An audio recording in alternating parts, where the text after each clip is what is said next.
Hi everyone, welcome back. Thanks for coming back. In my first video, I shared something that was really something I believe with all my heart, that the impossible is possible. And today I have a story to tell you because I believe our life is made up of stories, stories that we tell of ourselves, stories that people tell of us, stories that we believe others, because those things define our identity.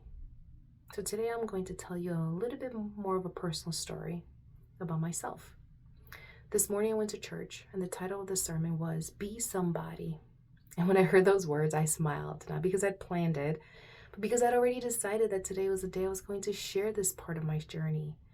For me, it felt like one of those quiet moments where God reminds me that He's with me, a gentle confirmation, a reminder that when we're listening, He has a way of speaking in our lives in ways we don't always expect. And today, I'm ready to tell you the story of how I started becoming in this new chapter of my life. Not becoming famous or successful, but becoming the person God created me to be. Because this isn't a story about a competition, it's a story about a decision. And it began with one question. Am I truly living? And that question changed everything. In December of 2024, I had what I call now my WTF moment. Whoa, who am I moment? Not because something terrible happened, not because my life fell apart, not because I suddenly had all the answers. It happened because I asked myself a question that I couldn't stop thinking about. Am I truly living? I realized that I had all become really good at checking quite a few boxes. I was responsible, I worked hard, I cared deeply about people around me. I became really good at preparing, really good at avoiding risks and planning, really good at pleasing people, really good at my job. But somewhere along the way, I realized I spent so much time becoming who everyone else needed me to be that I stopped asking myself, who was I becoming? And life doesn't wait. Life always keeps moving. There's always a sunrise and a sunset, conversations, opportunities, seasons come and go. And the question became, was I moving with it? As I reflected on my life, I found myself going back to when I was a junior in college. I had this amazing opportunity to study abroad in Europe. And at that time, I thought I was learning and having an incredible adventure. And I thought I was studying people, countries, cities, culture. But looking back now, I wasn't just learning about space and place and location and how those things interact. I was learning how to see. As a geographer, every place offers something, a rhythm, a culture, a way people interact, the sounds, the smells, the architecture, the landscape, the people. Every place tells a story, and if you're willing to slow down long enough to listen. As a geographer, I learned something I'll never forget. Spaces creates experiences. Experiences shapes perspectives. Perspectives influences our choices, and our choices ultimately shape the life we build. Life is no different. Every day, every conversation, every challenge, every person, and every place has something to teach us. The question is, are we paying attention?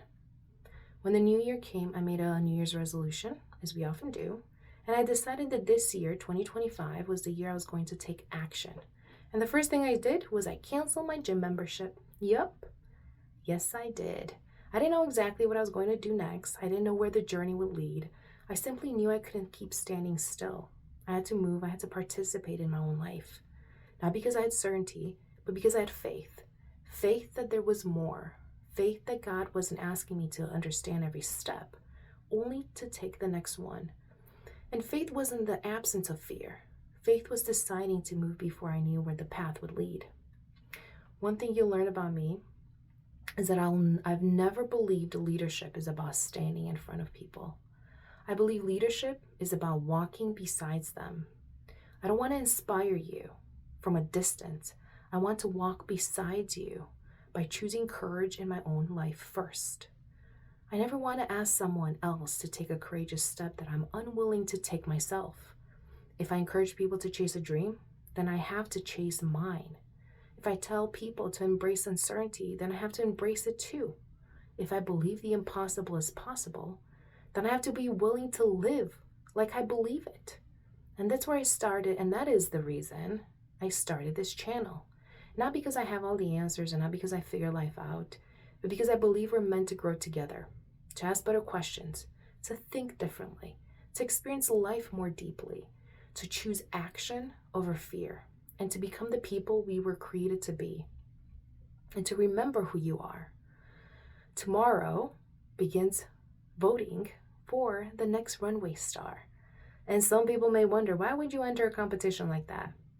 Because this is one of those courageous decisions I felt called to make. And I am moved by my creator. It stretches me, it humbles me, and to be honest, it scares the bejeegers out of me. It puts me in a place where I have no control over the outcome. I'm putting myself in a position where I may fail publicly, where people may not understand why I'm doing it, where I have absolutely no control over the outcome.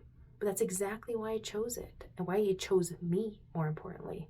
Because this competition isn't about proving my worth. It isn't about becoming famous, and it's not even about winning. It's about living what I say I believe.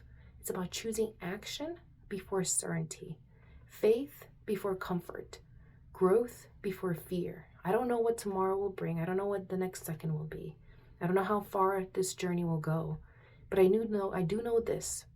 If I'm asking you to believe in your own impossible, I have to be willing to pursue mine. So today, I'm not asking you to simply watch my journey.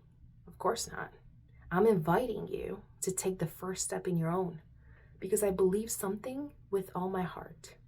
The impossible doesn't become possible because one extraordinary person changes the world. It becomes possible because ordinary people choose to take one ordinary step, even if it's a tiny little baby step, and then another, and then another. And that's how dreams are built. That's how families are changed. And that's how businesses are started. That's how communities are transformed. And that's how the world becomes a better place. So today, I have a question for you. What's one dream you're no longer willing to postpone? Write it in the comments, not because I need another comment, but because I believe dreams become more real the moment we give them a voice. Then go read someone else's. Encourage them, celebrate them, tell them you believe in them. Because here's what I know. Dreams don't become reality because extraordinary people exist. They become reality because ordinary people choose to believe in one another. That's the community I want to build. A place where we don't compete against each other, we build each other. Where we don't wait for permission, we take the first step. Where we don't just talk about making the impossible possible, we live it. We take action. And tomorrow, voting begins for the next runway star. And if you believe in this mission, I'd be honored to have your vote. And not because this competition defines me, but because every vote is another reminder that when ordinary people believe in each other, impossible things begin to happen. Because maybe making dreams come true was never about one person achieving something extraordinary. Maybe it's about ordinary people helping ordinary people discover what's possible. And if we could do that, one conversation, one act of encouragement, one courageous decision, one dream at a time, then together, we will make the world a better place. Thank you for being here. I'll see you in the next chapter.